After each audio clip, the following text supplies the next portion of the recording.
it's live onto my page. Yeah. So that it can happen simultaneously. Some people are also watching.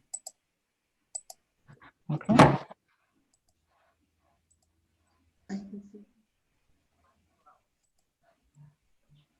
Oh yeah, I can see. So how do I? Oh, I already liked this page, but how do I share it to my? Thank you. I'm thinking about the same thing. So when you figure it out, let me know.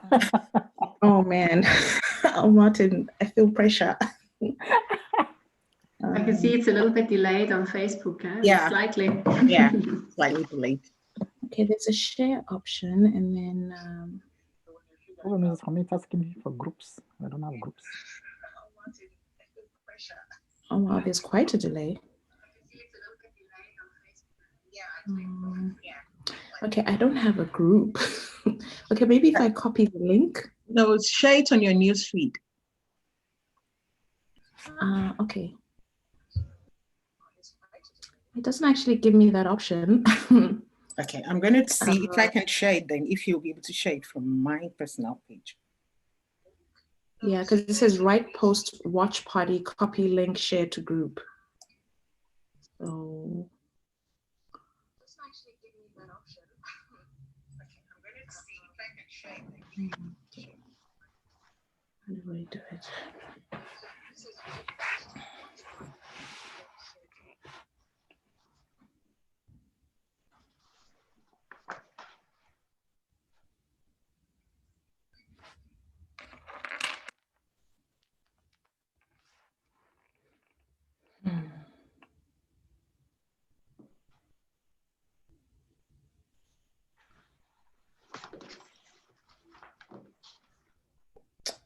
Yeah, I think I need to take a, what is it called? A course, Shala, in social media. It's probably a good thing. It shows you've not been too active on Facebook. No, I'm not actually. I'm almost anti-social media, but you know, I think in this day and age you can't be. Yeah, that's true. So, any trick, Shola, on how to share it? You just write share, right? So on your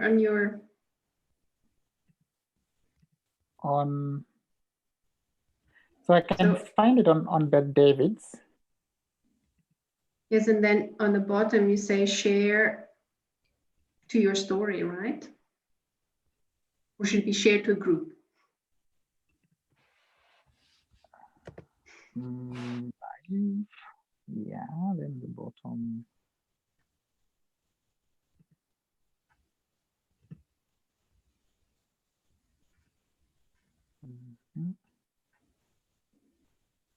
So there is either you watch party, copy link, share to group or to friends.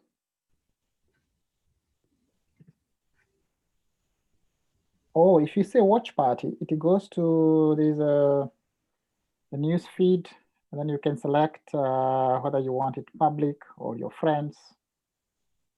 And then you can start a watch party, I suppose. Is that okay? Is that, Shola, that's? I guess it's 3 o'clock now. Shola, are we still waiting a few minutes? You're starting. Okay. Good, so welcome everyone. It is really my pleasure to welcome you. Good morning, afternoon, evening, and thank you for joining us to the 5th edition of the Beth Davids International webinar. My name is Janine Baumgartner and I'm moderating this webinar today. And we have a really interesting topic today. It's the impact of pre-pregnancy and pregnancy nutritional status on maternal well-being and early childhood development. We are very excited that on this webinar today, there are not only nutritionists, dietitians, medical doctors, researchers, teachers, lecturers, but also we have professionals in sales, insurance, finance, customer service, and students joining us today. And before I will hand over to two very great speakers that we have here today that will talk to us, I would just like to share a few housekeeping rules. Namely, all participants are currently on mute, and if not so, please, I would like to kindly ask you to keep yourself muted to avoid interference with the speakers. Also type your questions in the chat box, and we will answer them after the speakers have talked to us at the end of the presentations. Also kindly note that the webinar is recorded and we are streaming live on Facebook right now. So once again, thank you very much for joining us today. So then it's now my pleasure to introduce our first speaker. It's Dr. Nonsikelelo. Dr. Mathe is a chronic disease and nutritional epidemiologist. Currently, she's research associate and project manager for the Alberta Caring for Diabetes study, a longitudinal study of diabetes complications. Dr. Mathe has studied and developed lifestyle interventions to reduce risk factors for chronic diseases, which include cardiovascular disease, diabetes, high blood pressure, and cancer among populations globally, including multi-ethno Afro-Caribbean, South Asian, and Caucasian adults in the UK, adults living in rural and urban Zimbabwe, Kenya, and South Africa, Inuit and Inuvialuit communities and Arctic Canada, and women who previously had gestational diabetes mellitus in Canada. Dr. Mathe is an alumni of the African Nutrition Leadership Program and a Scaling Up Nutrition Leadership Development Africa, Sunlead Africa Fellow. So now I would like to hand over to Dr. Nonsikelelo. Looking forward to your talk. Thank you so much, Janine. I'm going to try and share my screen and then we can get going.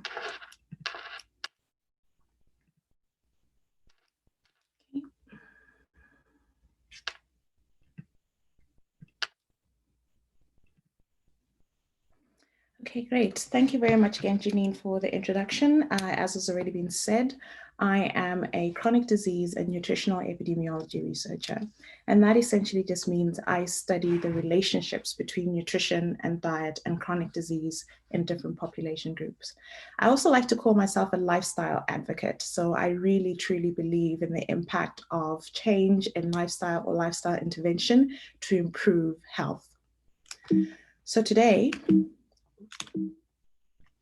okay, let's see if I click here. Okay, wonderful. So today, what I'm going to talk about is nutrition, specifically the nutrition around and during the pregnancy period. We have an abundance of evidence now globally that tells us that optimal nutrition prior to and during pregnancy is incredibly important for the short-term and long-term health of the mother. Our thoughts, okay. And when I'm saying optimal nutrition, today when I refer to optimal nutrition, I will be talking about regular and frequent consumption of diets that are high in fruits, vegetables, lean meats, fish, whole grains, nuts and pulses, and a lower intake of any dense foods that are saturated in fats, added sugars, and salts. So this is my reference for what I mean by optimal nutrition during our talk today. Our thoughts around optimal nutrition and pregnancy and the long-term impacts have been constellated in what we know as the life cycle approach to pregnancy and nutrition. Essentially, using the life cycle approach, we understand that the effects of poor nutrition start in utero, and they can extend on to early life, and it is particularly important and impactful in young girls and women to have adequate nutrition in order to curb the impacts of poor nutrition on the overall life cycle. We know that poor nutrition during the pregnancy period amplifies the risk for an individual's health, and that there are likely damages for several generations in the future. Girls who survive this period who are born low birth weight or born to a mother who was now malnourished may go on to then themselves give birth to low birth weight children who have a lower chance of survival compared to their normal weight counterparts. So that life cycle approach has also been consolidated in another understanding of nutrition in what we call the first 1,000 days. We have evidence now that tells us that the first 1,000 days of life are crucially important to the development of children. And you can see that the first block there in the first 270 days are the pregnancy period. So again, that pregnancy period is highlighted, is vitally important to what happens not only to the mother, but also to the child and subsequently generations going on. So the source of the majority of interventions around health are focused during this pregnancy period in order to curb or cut the effects of the life cycle approach. So the interventions that we will read about, there's lots of evidence, and we are in I'd say a lay presentation, but we have evidence dating back as far as Barker that show us that intervening during the pregnancy period can have an impact on outcomes. We also have more newer evidence that shows that actually it is possible to successfully change dietary behaviors among pregnant women. Pregnant women are more likely to accept and be adaptable to dietary change.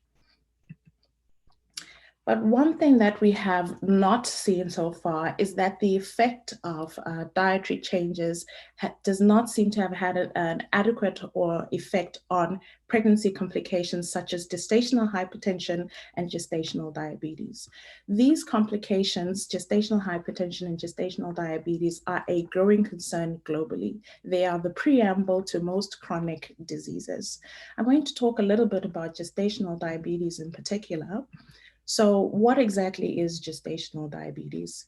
It is a form of glucose intolerance, which is usually first identified during pregnancy. It is different from a pregnant woman with type 1 diabetes or a pregnant woman with type 2 diabetes that has carried on into pregnancy from before. This type of diabetes is usually triggered by the pregnancy. We know that the global prevalence range is about 14 to 20%, and that is different depending on ethnicity, region, and culture. And in some areas, there has been prevalence rate reported of up to 28% of all pregnancies having gestational diabetes.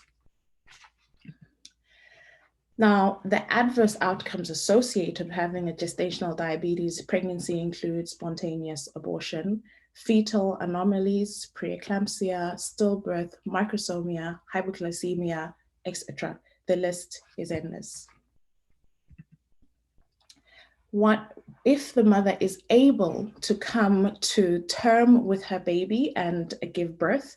Unfortunately, the effects of gestational diabetes do not curtail at the end of the pregnancy. Although the diabetes itself ends with pregnancy, a mother who had gestational diabetes during pregnancy is 7 times more likely to have type 2 diabetes within 3 to 6 years of her gestational diabetes compared to a woman who did not have gestational diabetes in pregnancy. And furthermore, the child born from a gestational diabetes pregnancy has a higher risk of becoming overweight and obese, which is associated with the development of type 2 diabetes and chronic conditions. So this emphasizes why it is so important for us to find ways to help reduce the type of pregnancy complications such as gestational diabetes and gestational hypertension because of their longer term effect and their additive effect towards development of chronic diseases. So we know that there are limited studies of what and how women eat prior to pregnancy. We know that, as I mentioned before, that the majority of our studies focus on the pregnancy period and how that time frame affects health going forward.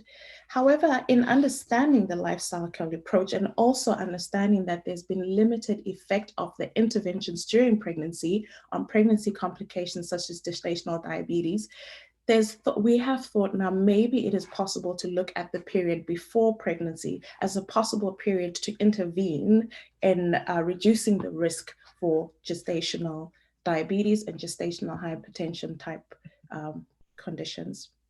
We want to know what is the effect of dietary behaviors before pregnancy complications. I think it's before pregnancy on pregnancy complications.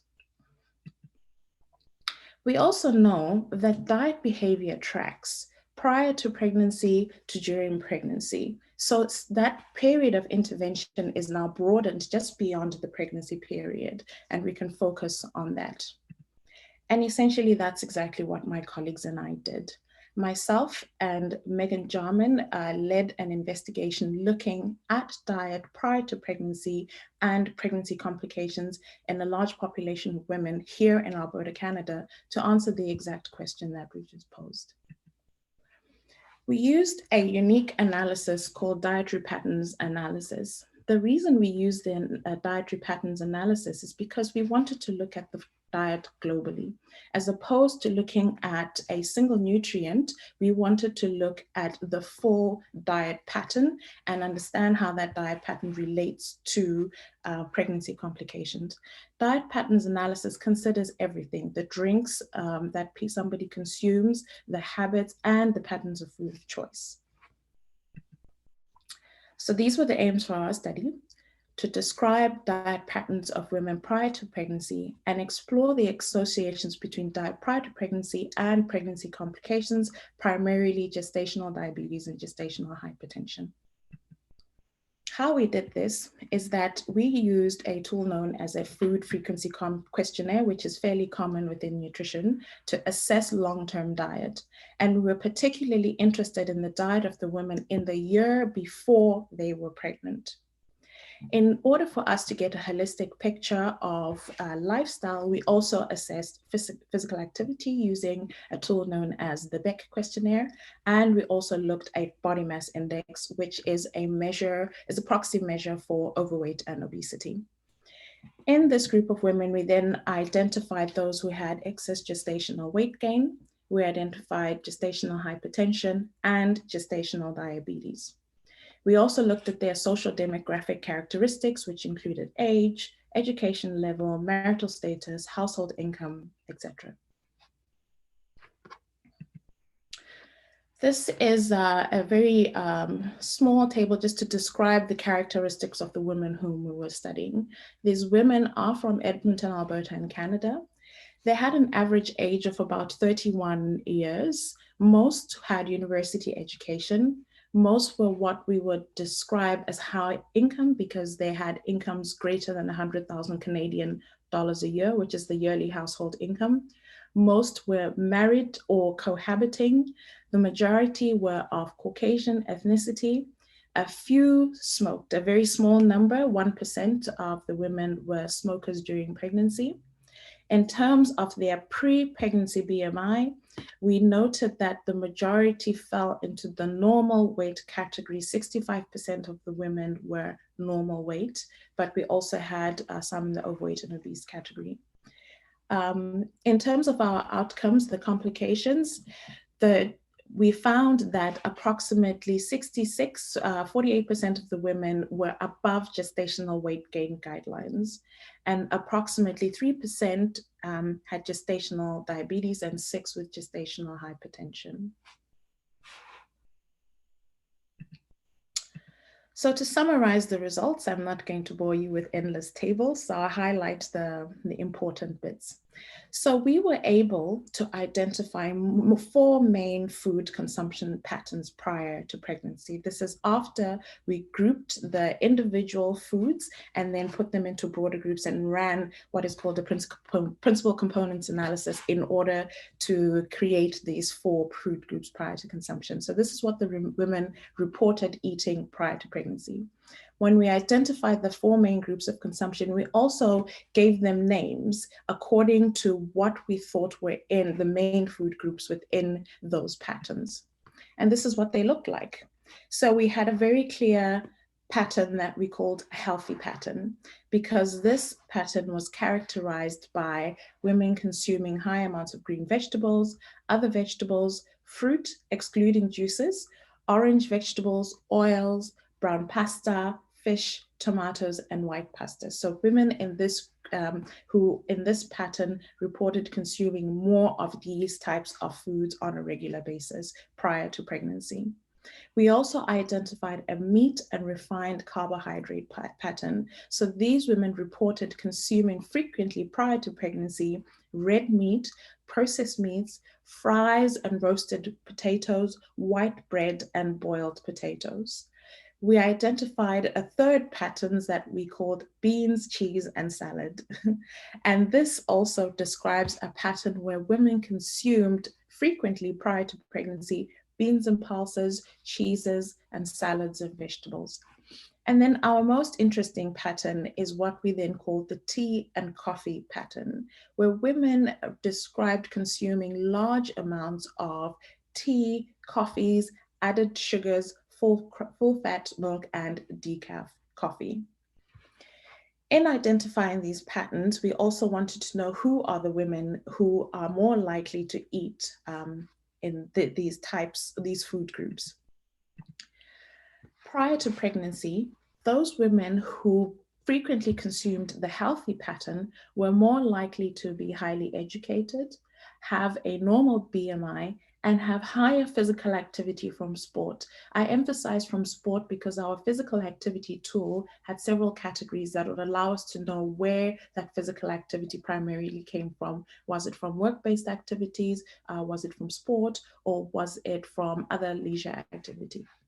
In the meat and potatoes and refined carbohydrates patterns, these women were more likely to have lower levels of education. And what I'm talking about here are the factors that we found significantly related. The beans, cheese, and salads, these women were more likely to be higher in income and more physically active overall. While those women who frequently consumed prior to pregnancy more of the tea and coffee pattern were older and more physically active at work. We also were able to show that prior to pregnancy, women who consumed the healthier pattern had 44% lower likelihood of developing gestational hypertension in this group. The women who had high levels of physical activity prior to pregnancy had a 33% lower likelihood of developing gestational diabetes. So our results are not unique. Well, they are unique, but I want to say that there are more people who are finding more of this information. Recently, a study was published looking specifically at the adherence to the Mediterranean diet, which is a very popular diet and used for a lot of interventions, and the relationship to the development of gestational diabetes.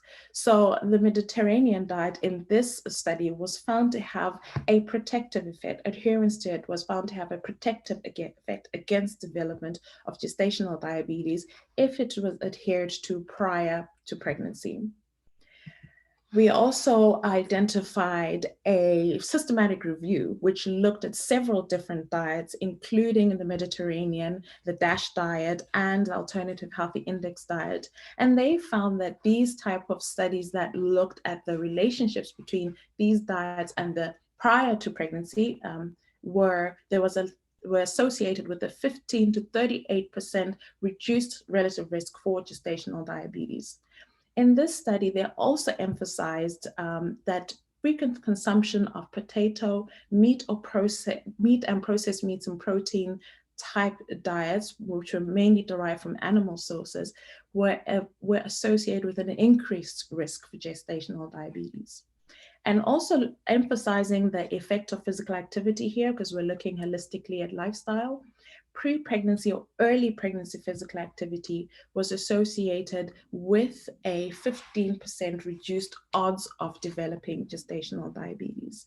So I was very happy to be able to find this kind of evidence out there because it emphasizes that very crucial period prior to pregnancy as an opportunity to intervene in women and reduce the risk for gestational diabetes, gestational hypertension that have a long-term impact on the risk for chronic diseases in both mother and child. So that is the conclusion that I have today, is that diet and physical activity interventions prior to pregnancy may improve the risk of complications during pregnancy. I thank you and I welcome your questions. Thank you very much, Nkosi, for highlighting the importance of maternal lifestyle and diet before and during pregnancy on outcomes of maternal health and also offspring health. And I think you really convey a very important message from your own research and also research done by other groups that changing dietary behavior during pregnancy may actually be too late to prevent the negative impact of poor diet and lifestyle before pregnancy, and that we really should start changing our lifestyle, our diet before we become pregnant. So with that, I also would like to remind everyone that if you have questions to our speakers' presentations, please leave it in the comment in the chat box. We will then address all your questions at the end of the session. And with that, I would like to introduce our next speaker. It's Dr. Martin Mwangi. Martin is a nutritional epidemiologist and senior research fellow at the Training and Research Unit of Excellence through College of Medicine, University of Malawi. He's also a team leader of several ongoing research projects in Africa, such as the REVAMP, IRMA, and PICO projects. And Dr. Mwangi has mentored many MSc students, including a few PhD students. Previously, Martin worked as a researcher at the Wageningen University, the International Nutrition and Health Group, and he's also a guest lecturer at the Royal Tropical Institute in Amsterdam, the Netherlands, and Mensa University in Kenya. So Martin has actually won several awards. I'm not going to read all of them, but and also he has authored many scientific articles and technical reports, especially on micronutrient interventions in developing countries. So he's also served as a consultant for numerous agencies, including the Nutrition International. And he's also a fellow of the African Nutrition Leadership Program. So I'm looking forward to Martin's talk, and the floor is yours, or the screen is yours. Thank you, Janine. I'm going to share my screen now, and just tell me if you can see it from your end. Yeah. Thank you all. Good evening, good morning, wherever you are joining us from. I am really happy to be able to talk to you this afternoon or this time about the safety and effect of iron interventions on maternal well-being and early childhood development. This really connects well with what Dr. Nonsi was just talking about, because she talked largely about the period before and during pregnancy in relation to diabetes, and I'm going to take it up from there. And I'm going to focus my talk mainly on one major micronutrient, which is very important, but which also has some safety aspects.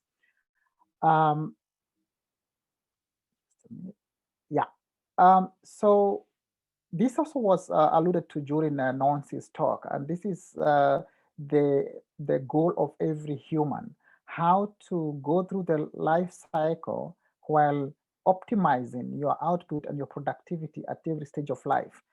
What we aim for is to become what I call five-star adults. And I use stars here because nowadays we are very used to just giving stars to everything, from apps in your mobile phone to hotels to parks. Everything has stars nowadays, so we can also give stars to human beings. And therefore, what you see here is that when you are born, when you are a baby, just picking up from where Dr. Nonsi left it, you hope that your parents gave you some really good investments in terms of nutrition and health to be able to become a baby with a star.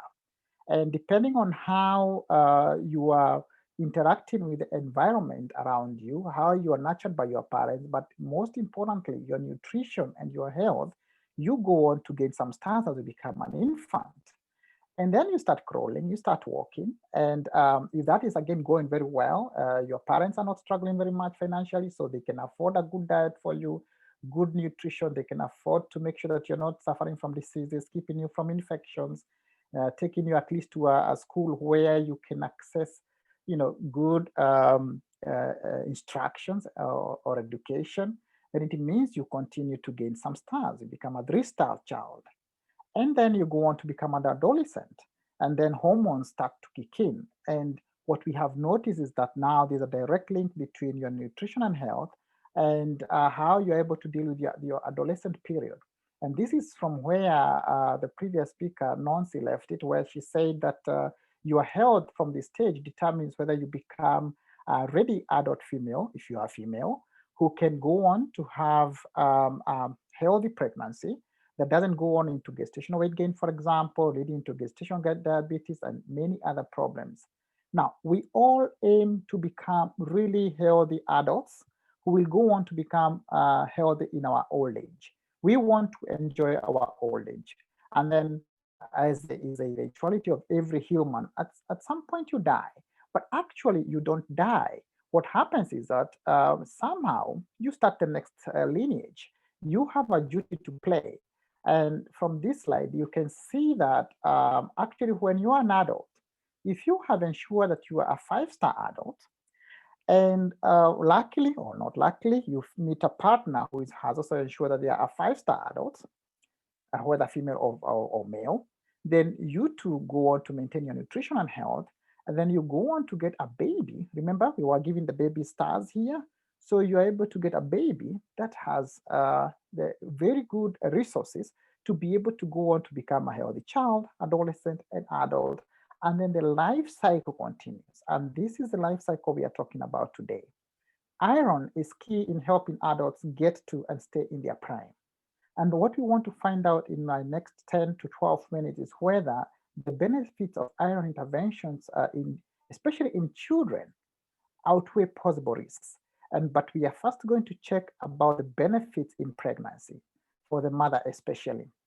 For the father, we're going to look at it in another presentation, probably another day. For now, let's just agree all fathers have to stay as 5-star adults. That should be the rule of thumb. Now, first, starting in pregnancy, too many women, and especially pregnant women, are anemic today. We have over 2 billion people anemic, and out of these, 42% are pregnant women. Unfortunately, anemia leads to really adverse effects such as maternal deaths. 20% of all this end up in death. And what we do know now is that antenatal iron supplementation leads to increased hemoglobin concentrations. And hemoglobin is what we use to measure anemia, which means if you increase it, then you reduce the rates of anemia. Iron deficiency anemia is a type of anemia that is caused by the pregnant woman or even the man or any human having little iron in their body. And it's associated with severe anemia and maternal death in pregnancy. So if you have iron deficiency, the question is, what does this mean for maternal and child health? From my previous talk, you probably already know that you probably lead to adverse outcomes, but can it also have protective effects? One other factor that we know is that, the coverage of antenatal iron supplementation globally, and especially in low and middle income countries, is really low. And so if we now assume the mother has got her baby and we go into the postpartum period, what is the effect of iron deficiency on mothers in the postpartum period? Unfortunately, currently there are no global figures on the prevalence of postpartum anemia, but it is currently recognized as a common problem by an increasing number of authors. We are relying on studies from Europe and North America, where we are seeing that the prevalence of postpartum anemia being posted as ranging between 10% and 30%. But we know it is probably high in lower middle income countries. And we know that it is linked to fatigue in the mother, altered cognition. Some mothers go to postpartum depression. And if you are depressed, of course, and you have low energy due to low iron, then you also will not be able to interact with your baby. Being unable to interact with your baby does lead to your baby having negative consequences on the behavior and development of the baby. So it's all linked to the health of the mother. Now, the World Health Organization at present recommends that we give mothers iron and folic acid at least 2 or 3 months after delivery. And the suggested scheme for that is 60 milligrams of iron and 400 micrograms of folic acid. But of course, there are other health interventions that improve iron status in populations. If you go to any health center around the world, you'll probably be given nutrition counseling. But if you go to your supermarket, you can buy foods which are fortified with iron. And nowadays, they're also fortifying staple foods, for example, maize flour or corn flour, if you will. And other people are fortifying other products like oil with other nutrients like vitamin A. That's a procedure called fortification.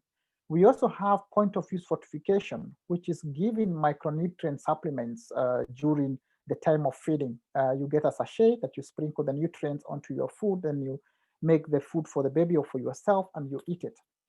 Another way we are trying to control the losses of iron from the body is controlling infections such as hookworm and infestation. But of course, the most popular one is iron supplementation. In countries where there is malaria, we recognize that there are too many people who are dying of malaria and too many people who get malaria every year. Out of 219 million cases in 10 years ago, 660,000 died, and those are too many people. And the potential effects of iron interventions on malaria are most likely going to be pronounced in pregnancy, because the human body, the female body, absorbs much more iron during pregnancy compared to usual times. Iron deficiency is associated with reduced prevalence and density of Plasmodium parasites. Now, I know you're going to say, what did you say? The thing is, iron is used by most living organisms in their general growth, in their metabolism. And also malaria parasites, Plasmodium parasites, also use iron. So you can imagine that if a woman is iron deficient, then she's also starving the Plasmodium parasites. But that also has adverse effects for her baby. So although you find a lot of pregnant women are actually asymptomatic for malaria, meaning they are not shivering and having classical symptoms of malaria, that does have adverse effects for their infant. For example, you will find that babies will be born with low birth weight. They will have what we call intrauterine growth retardation. They might be born early, and they might even die, what we call neonatal mortality. For the mother, she can go on to have severe anemia. She could die, and she could also miscarry her baby. So that's very common, especially in most countries which are struggling with iron deficiency. When did we start worrying about iron and malaria in children, especially in malaria countries? This happened a number of years ago in Tanzania, in Pemba Island, where a randomized trial that involved children 1 to 35 months was conducted, and children were given oral iron with iron and folic acid.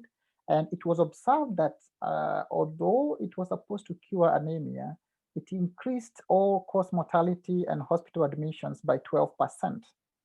So a lot of discussions and groups were formed to discuss, what's going on?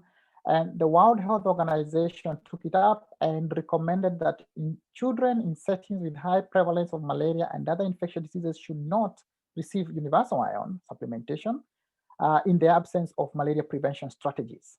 Now, those of us who come from very remote countries or remote areas in developing countries will tell you that having an efficient strategy for preventing malaria is not always so easy.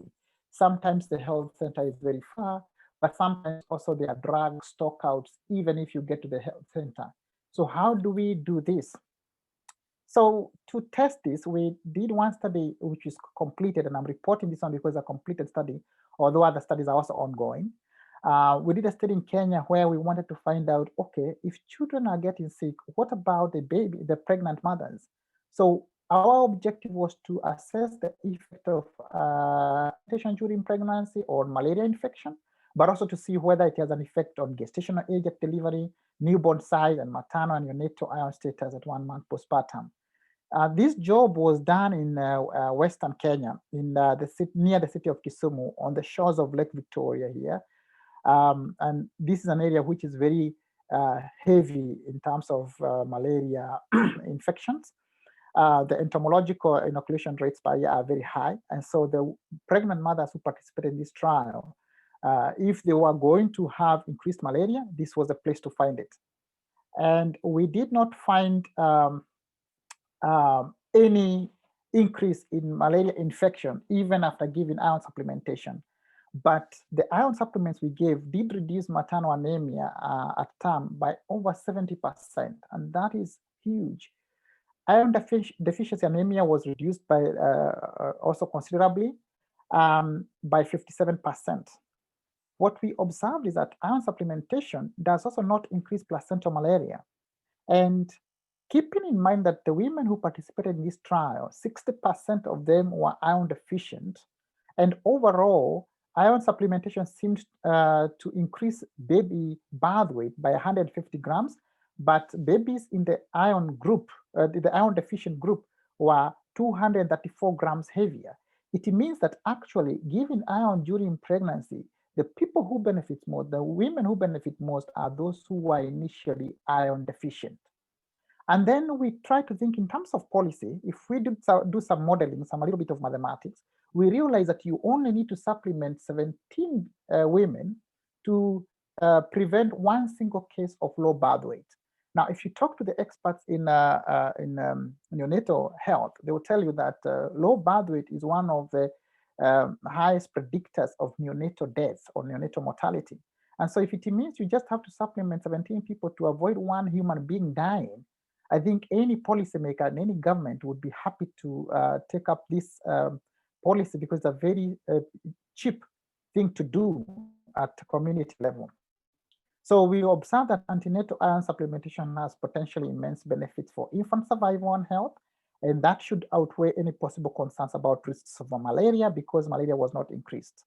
And therefore, policymakers must prioritize scaling up and increasing universal coverage of iron supplementation in pregnancy. Then we asked ourselves, what about now the children? Because these babies now will grow and they will start becoming preschoolers. What is the situation there? The data is that currently 47% of preschool children are estimated to be anemic, especially in lower middle income countries. And this is related by warm infections, malaria, infectious diseases such as HIV and tuberculosis. And it has been shown that iron supplementation does reduce the risk of anemia in primary school children by 50%, and the risk of iron deficiency by 79%. And intermittent iron supplementation is a promising strategy in reducing iron deficiency anemia in 2 to 5 year olds. So this is a strategy that we can take. Why are we worried about child development? It's because iron is very essential for brain development. And if you recall what Dr. Nonsi said, the first 1,000 days or the first 2 years of a child's life is our golden opportunity to invest in that one star, because that period, whatever you do, can change the life of the child. After that, most of the interventions you might do will be probably not very effective, or you will have to do much, much more to see an effect. So brain development is linked a lot to iron deficiency. And if you give iron, you improve cognitive scores. Iron supplementation has been shown to improve intelligence quotient of children among anemic primary school age children, and has also increased measures of attention and concentration. So if you're a teacher and your children are just sleeping in class, you might want to check their iron deficiency status. Infants with iron deficiency anemia show deficits in mental and motor performance and altered social emotional behavior compared to non-iron deficiency anemia infants. And follow-up studies do show that iron deficiency in early life is associated with later life deficits in IQ, behavior, mental health, and educational achievement. Later in life is also associated with socioeconomic and psychosocial disadvantages. Therefore, investing in a child will also mean that later in life they're able to earn a better income. And I think that's a great motivator. But in terms of safety, we have shown that iron interventions may increase mobility, as we saw in the PEMBA study, may increase respiratory infections, and may increase intestinal inflammation. Vomiting has also been shown to increase, and fever has also been shown by some other studies to increase. Also, there is a risk of increased severe illness and death. So the way in science we check all these things is that we do meta-analysis and we put all the studies together and we try to find what is the common evidence. Now, one big study that has been done in Ghana showed that using micronutrient powders in the presence of insecticide-treated nets and appropriate malaria treatment did not increase malaria incidence. So that's the good news. And then Cochrane, this is a group of people who steer the conducting of reviews. A study was done on oral supplements for children in malaria areas, and it was found that overall, iron does not cause an excess of clinical malaria. And also iron with or without folic acid may reduce clinical malaria actually in areas where services for the prevention and management of malaria are present. And this is one of the reviews that the WHO based when they're making their recommendations. So therefore, the policy implications for children are that iron supplements effectively reduce anemia. So we've shown that from the review, and have major health consequences, especially on physical and cognitive development. Increased, they can take care of obesity children, can take care of work productivity also in adulthood, and also iron does not cause an excess of clinical malaria. But we have to worry a little bit about the morbidities that have been observed. Currently, in addition to the study that we mentioned in Kenya, there are other ongoing trials, especially in Malawi. We are now looking at whether you can give intravenous iron in pregnancy, especially in Africa, because that has not been done before. And if you do so, you will bypass the mechanism of giving the iron is such that most of the pathogens that actually benefit from the iron would not now access the iron, and therefore that could be more beneficial to the pregnant mothers. We are also in the process of testing this in the third trimester, because as you know, in most lower middle income countries, mothers only go to the health center in the third trimester. That's also an ongoing study that we are conducting in Malawi. We are also looking at whether you can, when you give intermittent preventive treatment for malaria in pregnancy, whether that actually improves outcomes. And also we are having a big trial on children, over 2,500 children, where we are looking at the benefits and safety of iron supplementation, malaria chemo prevention, to see whether that benefits them in later life. And to study their benefits later in life, we have set up a Malawi birth cohort study where we will follow up these children till after they go to school, right, up to 8 years age, and see whether all these interventions that are being done during pregnancy and the immediate postpartum period, whether we will be able to see the benefits later. So if I end here, I would say we started by challenging ourselves to become 5-star adults. I want to thank you for listening and for staying in your prime. Thank you. Thank you very much, Martin. It's really great to get some tips on how we can become 5-star adults and have 5-star children. So I think everyone is now well aware what important role iron plays for becoming 5-star adults. But I think it's also really great that you sensitized us to some of the safety concerns that we have around iron. And of course, these are some of the major challenges that you and the others are dealing with at the moment, because we would all like to just provide iron to everyone, but of course there is a caveat with that. So thank you very much. So with that, we are actually now opening the floor to questions. So I see there are not many questions yet in the chat. I'm just having a look.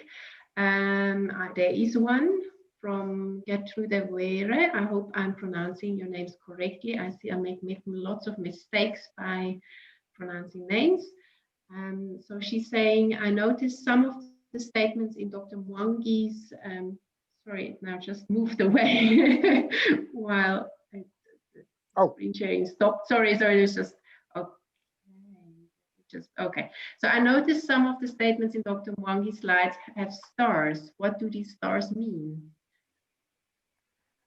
Oh yeah, so the stars are basically some that I adapted in my presentation, and as I explained, I get it from the current practice where people like to give stars to everything they see in life. If you like it very much, you give it a 5-star. If you don't like it very much, you give it a 1-star and you give a really bad review. And then I wondered, what if in life, in every stage of life, when you're an infant, when you are an adolescent, when you are a young adult or an old man, you can ask yourself, am I a 5-star old man or a 4-star or a 3-star? In terms of my nutrition, in terms of my health, and therefore I use that to explain how in the various stages of growth from childhood, you can ensure that you always perform at your prime. So that was basically the meaning of the stars. Thank you, Martin, for providing that answer. I think I will just continue because Gertrude had a follow-up questions or a comment also saying that otherwise both presentations have been very enlightening. Thank you very much. There is also a comment from Wes Nkomo Brown saying very informative discussion.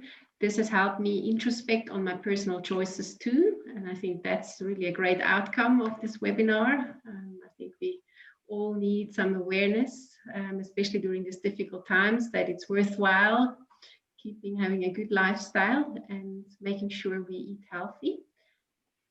And there is another question or comment from a person with a number.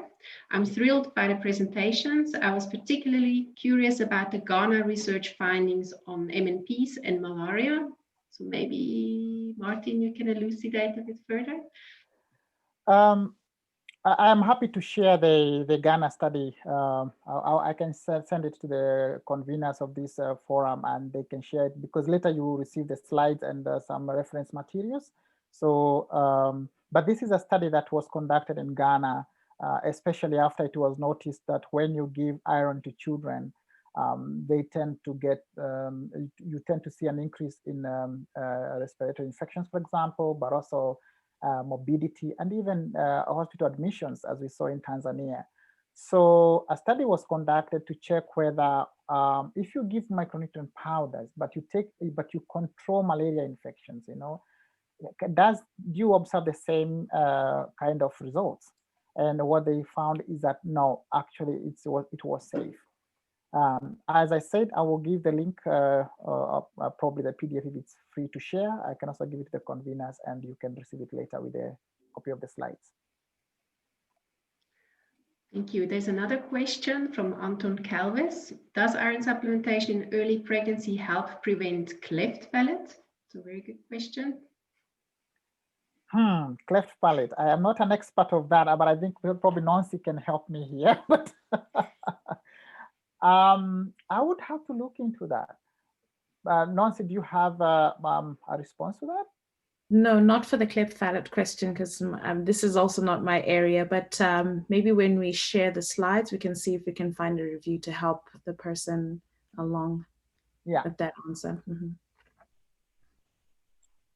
Okay, so there are questions to share the link for the Ghana study. I think Martin will do that. Also great insight. Good to see you, Dr. Martin. That's from Fatuma Atmani. Then we have a comment from Beatrice Kazambwe. Thank you, Dr. Nonsi. You laid a very good background on diet behavior prior to pregnancy, but was curious findings for the 4 food groups, which your study picked.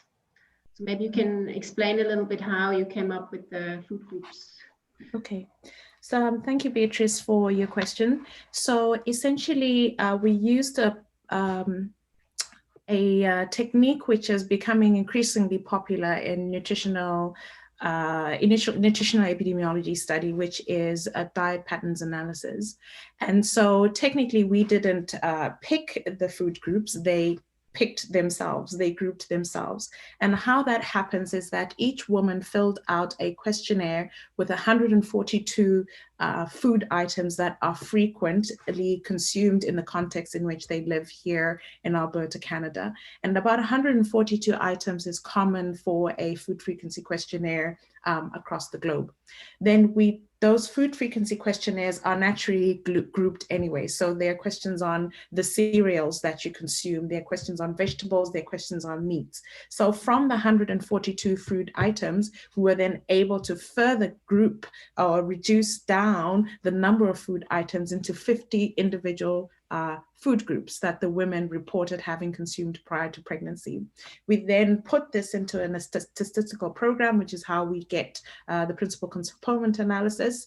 And we were able to further reduce that down to 4 clear patterns of consumption. And that's how we got the 4 patterns of food groups. I'm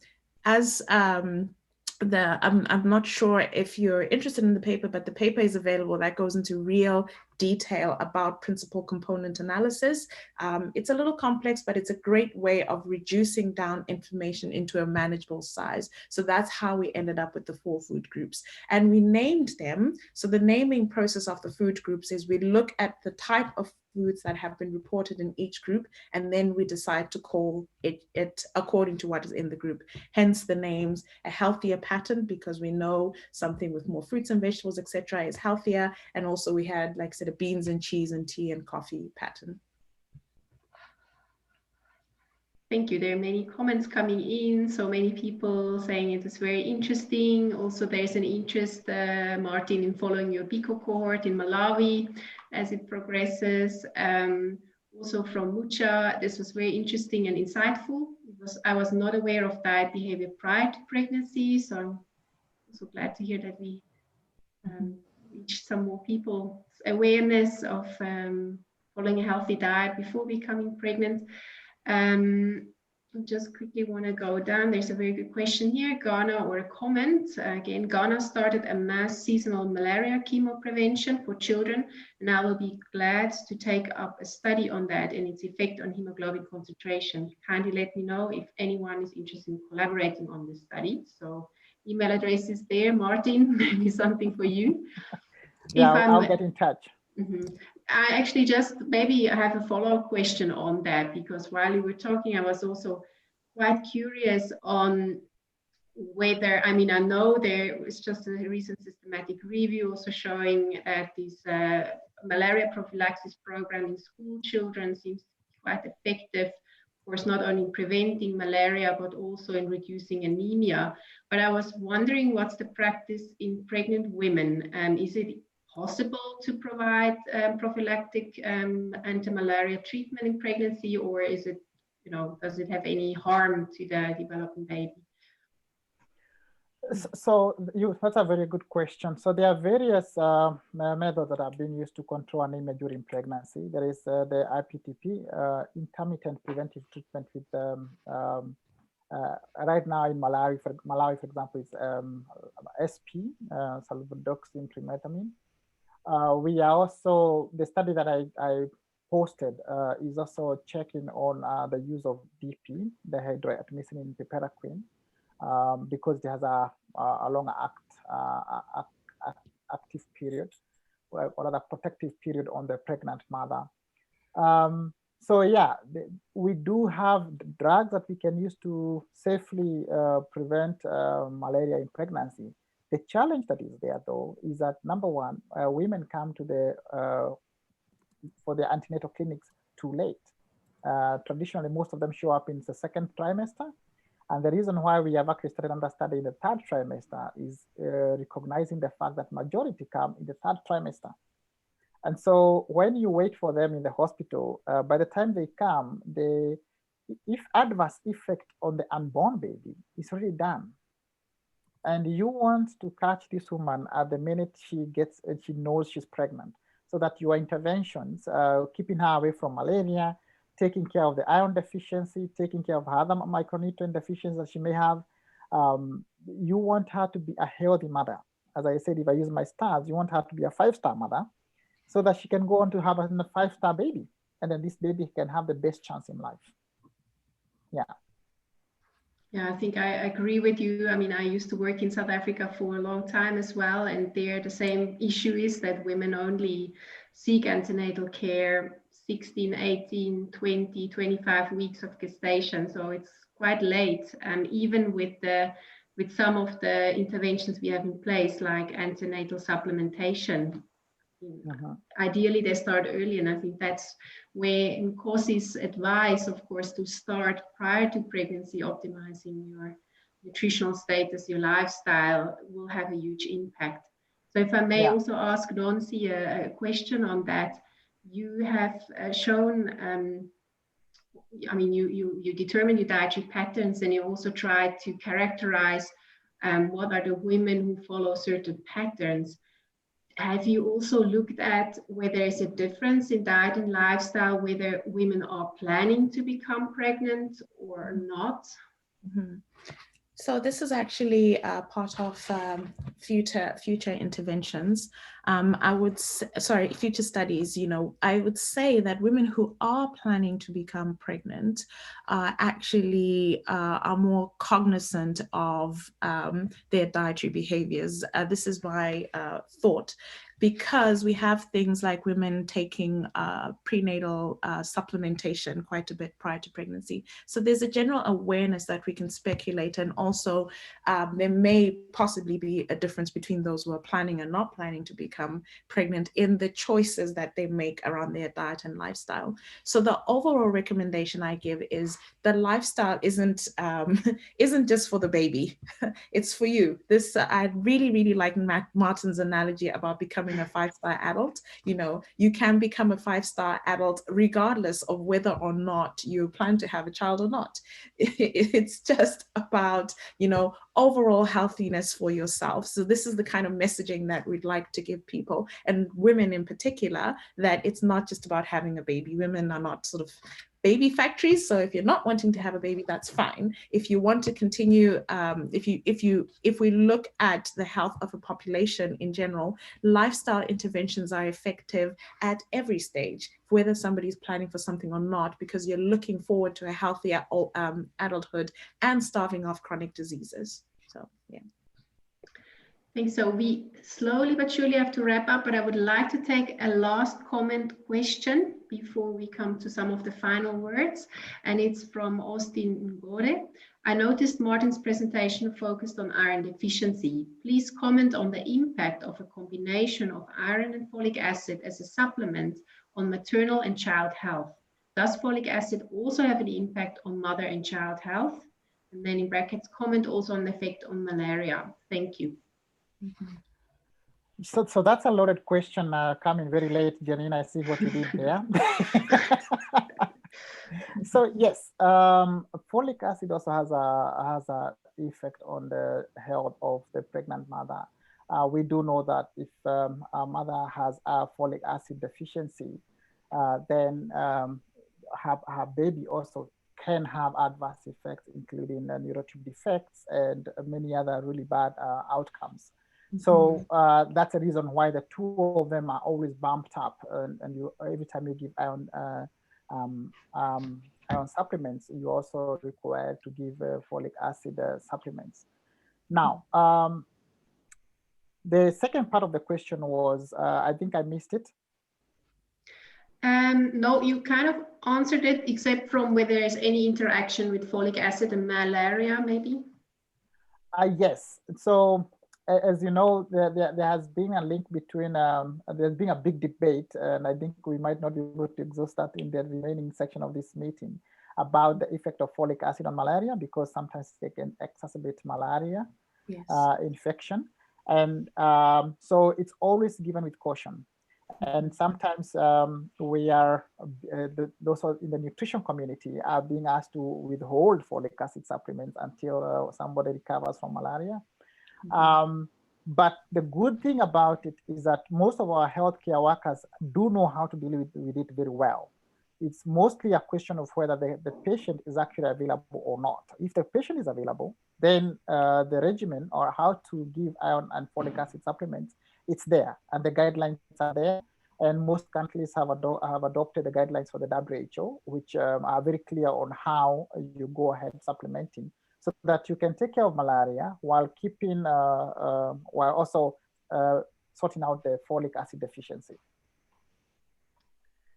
Thank you. Thank you very much. So with that, I mean, I know both of you, Nonsi and Martin, have now just actually given a very nice answer with a really general plaidoyer to everyone of following a healthy diet and lifestyle. I would still want to hand over to you for a final word, maybe Nonsi first and then Martin. So my final word is sort of a message of encouragement to everybody about adopting healthy lifestyles. I really do have to just steal Martin's 5-star. I haven't heard a good analogy like that one. Our goal as human beings are to be 5-star adults, and the effect of diet and physical activity on our ability to be 5-star adults is great, not only for ourselves, but also for future generations, for those who choose to have children, not only for women and for men, but also for us to have longer lives, longer, healthier lives, and grow into adulthood enjoying life. It's not always easy for people to have healthy diets. We know that there are lots of complications associated with cost and affordability, access and availability. So the message is not without that understanding that as policymakers and governments, more needs to be done to allow more people to have access to healthy diets and healthy lifestyles, because we overall want to uplift everybody at the same time. I also want to let people know that from the questions here, I will be sharing the PDF of the study. So you'll be able to read more in detail about things, about how we dealt with recall bias, how we dealt with study populations, etc. So please feel free then to contact me if you have any further questions regarding those things which are within the paper.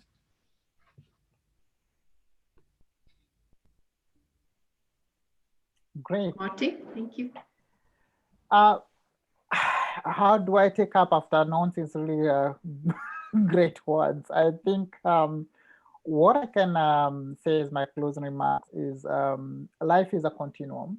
And I think for a long time, and because of the numerous challenges that we face every day, we have a tendency to sort out today's problem and leave tomorrow to take care of itself. What I would like to challenge us, especially when it comes to nutrition and health, and especially as we talk to our brothers, our sisters, our parents, our grandparents, our communities where we work, or even in our workplaces, because we have people who are not in nutrition and health joining this webinar. One message that needs to go out is that you cannot postpone your nutrition. You cannot postpone your health activities. Every decision that you take it matters. The next spoon that you put in your mouth matters. And therefore, that's where it starts. Take care of yourself, but also take care of those around you in terms of especially micronutrients.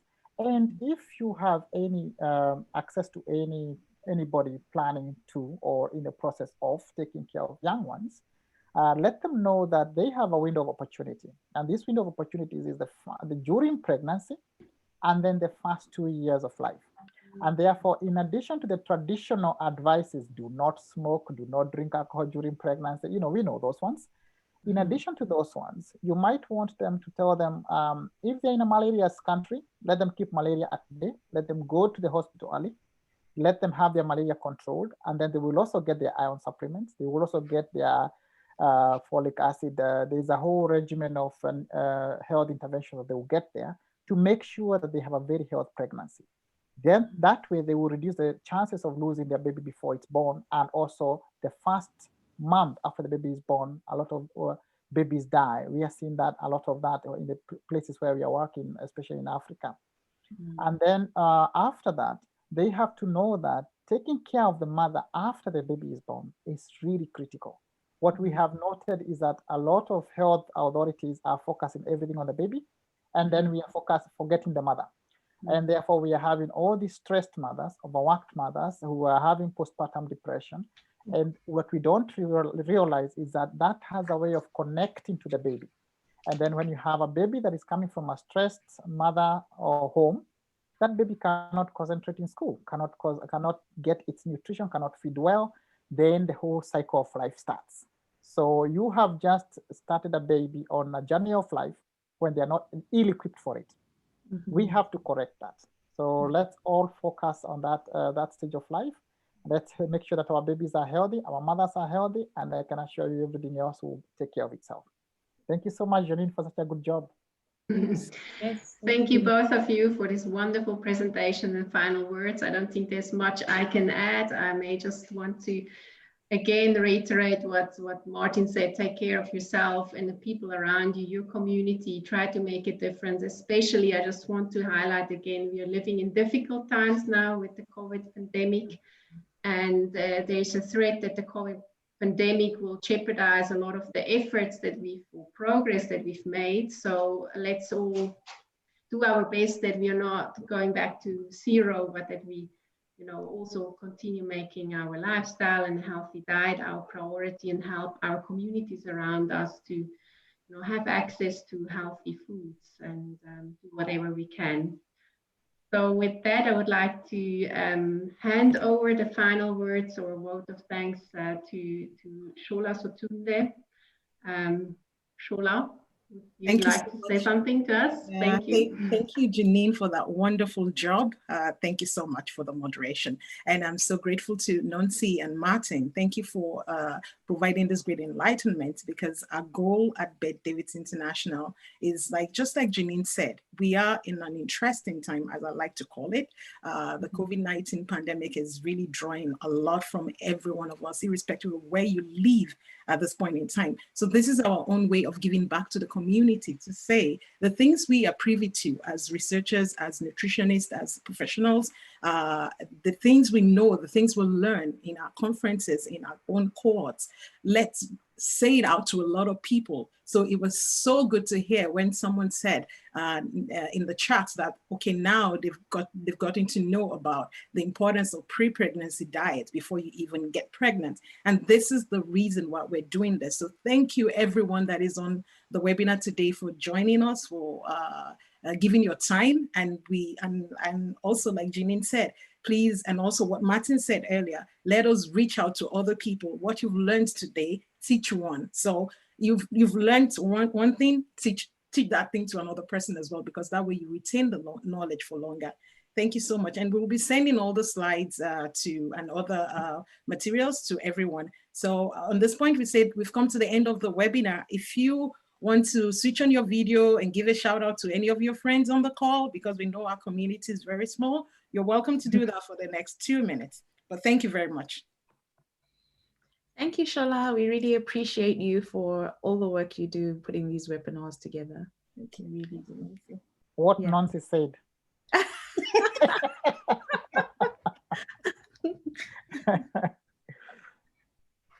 Great. Thank you very much for insightful messages about the maternal nutrition and care.